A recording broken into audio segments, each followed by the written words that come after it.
Let's get this party started right.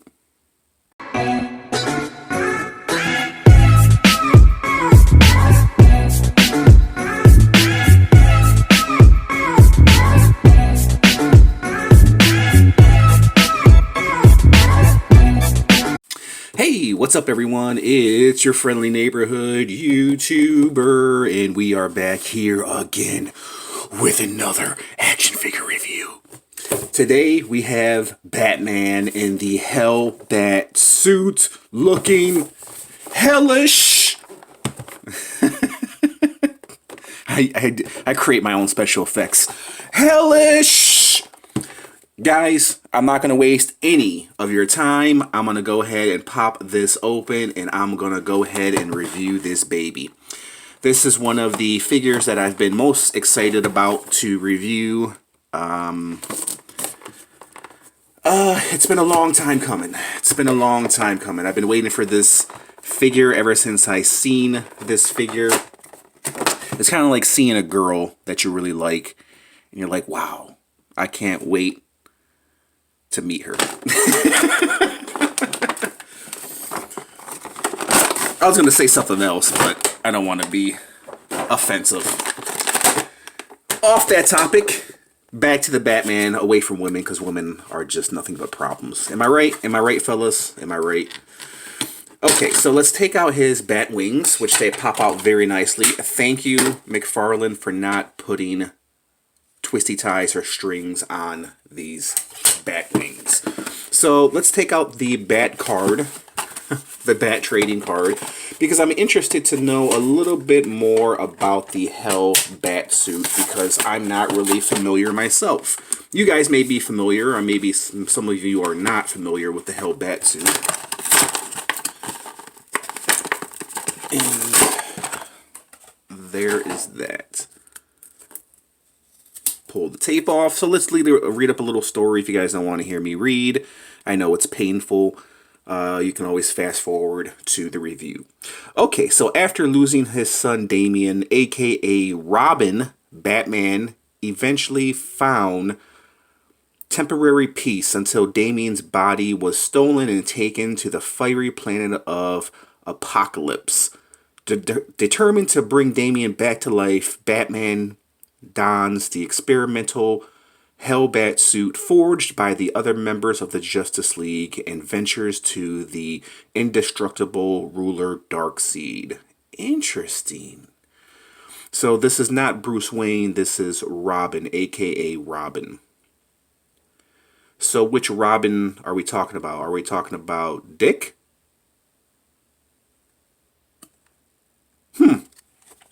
Alright guys, if you know a little bit more about the story on this particular Batman, I always thought, because it has like the black and red vibe, I always thought it was like an extension of Batman Beyond. So maybe I'm wrong. If you guys know a little bit more about the story of Hellbat, leave it in the comments and I'll pin it to my page. So I took out my camera. Alright, let's take out this Hellbat suit. He is a biggie, and he's pretty heavy too, man. Yeah, he has the same feel as the Superman, except this Batman might be a little bit heavier, and I haven't put the wings on him yet. So, oh yeah, I forgot to mention, stay tuned guys. As you guys can see, we have a lineup of Batman villains in the back, and we're going to do some comparisons as well towards the end of the video. But first and foremost, we need to take a look at this masterpiece. Dude, paint apps are spectacular. They are the cleanest I've ever seen on an action figure, specifically a $20 action figure. A little bit of red right there, but that doesn't matter. Other than that, he's pretty much flawless, man. Damn, this guy's badass. Badassery, man. Let me give you guys a close-up look of this Hellbat suit, then we'll check out the articulation. Very shiny, very glossy. I love the the glossy black, and then you have the kind of matte plain black right there on his spikes.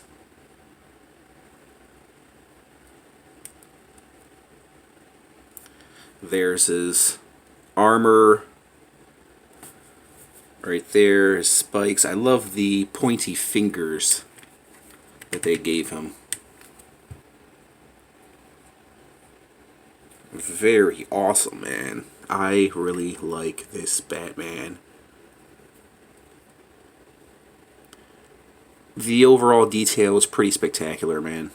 It's really, really spectacular. And I'm guessing the Hellbat suit flies because he has thrusters right here on the back of his boots. So let's check out his articulation. As you guys can see, his arms are kind of on a ball joint, which is pretty unique. His arms can extend out that much. They can bend that much.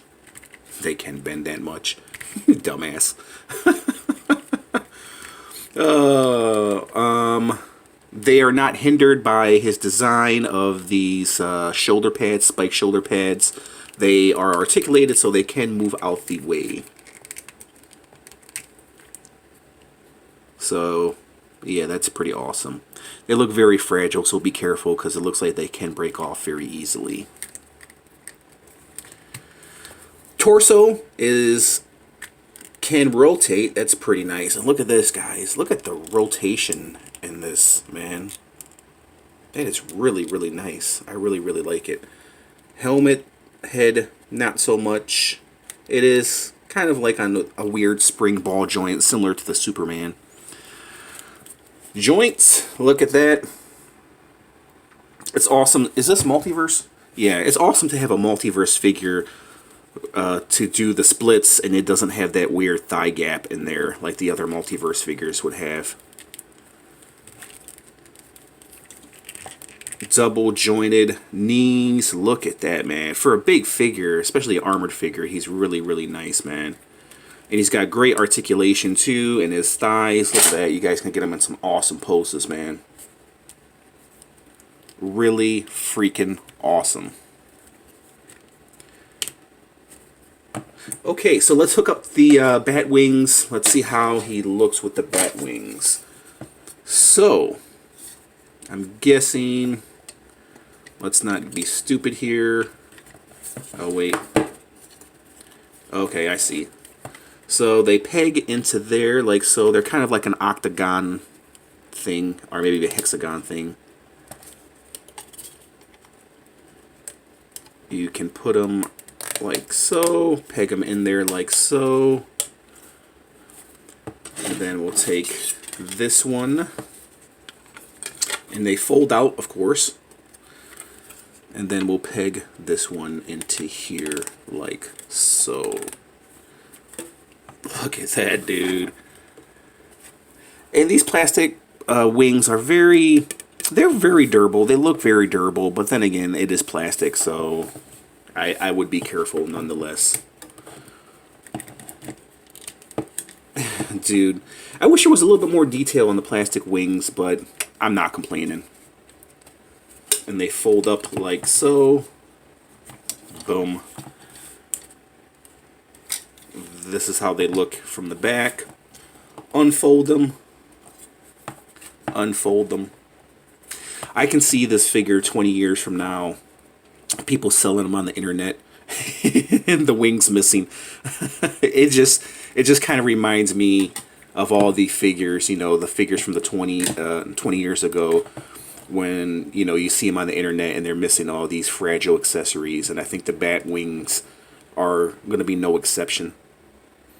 So in the year 2040, people are going to be selling this figure on the internet, and they're going to be missing the wings. I can already see it. Awesome, guys. I really, really like this Hellbat suit, man. Really, really awesome. The paint apps are clean. Maybe not as clean as the Superman one. Let's fold these down. Back. Let's bring in the Superman and do a comparison. I really love these figures, man. They are something different and unique, and I'm glad that McFarlane is going down this road. and bringing us, you know, different characters into the DC universe, man. Let's see, does this guy have toe articulation? No. He doesn't because of the shape of his boots. But as far as ball joints, it has the McFarlane ball joints. Literally the ball joints. Those weird, awkward ball joints at the ankles. And I like the knee pads too. The knee pads kind of cover up his breaks at the knees. So here is the Hellbat with the Batman who laughs. The last figure that I reviewed. Superb, man. Really, really superb. And this Batman who laughs is growing on me day by day, guys. This is vintage McFarlane right here because it's gothic and it's creepy and it's cool. Here is the Hellbat suit with Batgirl. And they both have the same Batman logo. This is the Greg Capullo Batgirl. And they have the same Batman logo. It's the same. There's no difference other than the color. Here is Hellbat next to Multiverse Penguin from the Batman Returns movie. Here is one of the last figures that I reviewed from Greg Capullo series, Iceman, with the Hellbat suit. From the DC Icon series, here is Joker. Alright guys, so let's do some more comparisons, specifically with figures that are not DC related. Alright guys, before we do some other reviews, I wanted to break out some other DC figures to do some more comparisons. So here is the DC Red Death Batman statue next to the Hellbat suit. I wanted to break out and do a comparison of that right there. So if you guys didn't see a review of that, check it out. But I wanted to do a comparison because they kind of have like a similar vibe. They kind of have like a red and black vibe going on. And if you guys didn't see a review of this one, check it out. And also I wanted to do a comparison of other villains. So here is Doomsday with the Hellbat right here. This is from the Collect and Connect Doomsday wave, the Build-A-Figure. Who wins, Hellbat or Doomsday? Good question. I wouldn't have to know a little bit more about Hellbat and his strength to know who would win. To bring out another huge character, we have the Killer Croc from the Collect and Connect wave, the last from the DC universe before McFarlane took over. So this is how they measure up right here. And you can see Killer Croc is this freaking humongous, man. He's like one of the biggest figures I have in my entire collection. He's a big, big Build-A-Figure, man. He rivals some of my Marvel Select figures. If you guys didn't see a review of that, I did a comparison, like a size comparison tutorial video of Killer Croc and other big figures that I have in my collection. But this is how they measure up, man. Killer Croc is a monster. I think Hellbat, with the little knowledge I have, I think could take on Killer Croc. No doubt. Alright, and of course this figure has a hard time standing, but he does come with a base right here, which I'll peg in. This is not necessarily his base, but he's going to stand regardless. So let's bring my camera down just a little bit, and we'll bring in some other comparisons, specifically some Marvel figures, some other armored Marvel figures. So here is the latest, newest, I guess, figure from Marvel Legends. One of the last Marvel Legends I reviewed, the armored Mark III Spider-Man standing next to the Hellbat. So this is how they measure up. So if you're wondering what he looks like with a Marvel Legend, average size Marvel Legend, this is how he looks. And then another armored hero, we have the Iron Man right here measuring up with the Hellbat suit. So this is the size comparison for Marvel Legends, for all my Marvel Legend collectors out there, is this is the size comparison of your Marvel Legends 6-inch form, and I think War Machine is at 6.5 or 7. You know what? I forgot to measure them, so let's measure these guys if you guys want to know the heights. So, yeah, the armored Spider-Man stands at 6 inches. War Machine, like I said, stands just a little under 7 inches. And then the Hellbat stands at about just a little under 8 inches. But if you put it underneath his foot and take him off the base, he's about, we'll say about 7 inches. I mean, yeah, we'll say about 7, not 7 inches, 8 inches. Did I say 8 inches? He's a little under 8 inches tall, guys. So that's not bad, man. His wingspan is about 13 inches, maybe 14 inches long. His wingspan is. I mean, that's not too bad. I mean, for 20 bucks, man, you can get this amazing piece of artwork. And for the same price, you can get this guy right here, which I definitely do think he's worth 20 bucks. I definitely do think these bigger figures should be like around 25, maybe 30 bucks. But hey, if McFarlane wants to sell them for 20, I will gladly pay 20 bucks for this guy right here, man. I definitely think he's worth 20 bucks, man. Compared to other figures like Spider-Man right here, even though he's well known, this is a $20 figure. Of course, he comes with a Build-A-Figure piece. But for 20 bucks, man, I mean, you can't really beat it, dude. I really, really like what McFarlane's doing, not only with DC, but with also the Mortal Kombat lineup as well. So, all right, guys, so let me give you my rating. I think I've yammered on enough about this figure. So on a scale of 1 to 10, with 10 being the highest, I'm going to give this figure a solid... Man, this is a tough one. I really like the overall design, guys. I think he's gonna grow. He's gonna grow on me, kind of like this guy right here. I think I gave this Superman. I think I gave him a 9 or like a 9.5. The paint apps are very clean. I really like the Superman. I don't know, man. I think it's kind of a tie. They're both beautiful pieces. I'm gonna give him a solid 9. But they're both equally good, even though I gave him I think a 9.5. I can't remember, or maybe like a 9. But they're both equally good pieces. I don't know which one I like the most, man. I think they're both equally good. I like the color choices on this one, of course, because there's more to choose from. Because you have the blue, the metallic blue, and the red, and the silver, and it just pops. But the same thing could be said for this one, even though he's all black. But the red on him just pops just as well. You know what I mean?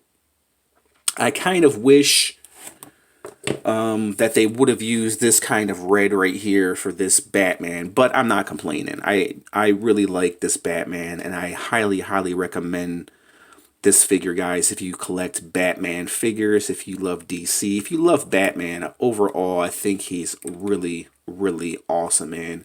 And for the price tag, you guys should be able to pick him up, no problem. So yeah, I'm going to give him a solid 9, guys. I really, really like this figure. I highly, highly recommend this DC figure. I think he's epic, man. I think he's really, really nice. And I can't wait to see what McFarlane has in store for other DC figures. But I really like him, guys. Alright, there's nothing more I can say. If you guys like this little review, hit the like button, comment, subscribe. Hit that notification bell if you want to receive more cool, epic reviews like this. And this guy is a straight masterpiece in my opinion. Alright guys, so we'll go ahead and leave it at that. If you guys like this little review, hit the like button, comment. I already said all this shit, didn't I? Okay, so we'll see you guys in the next review. Just want to thank you guys for watching, and we're out. Bye!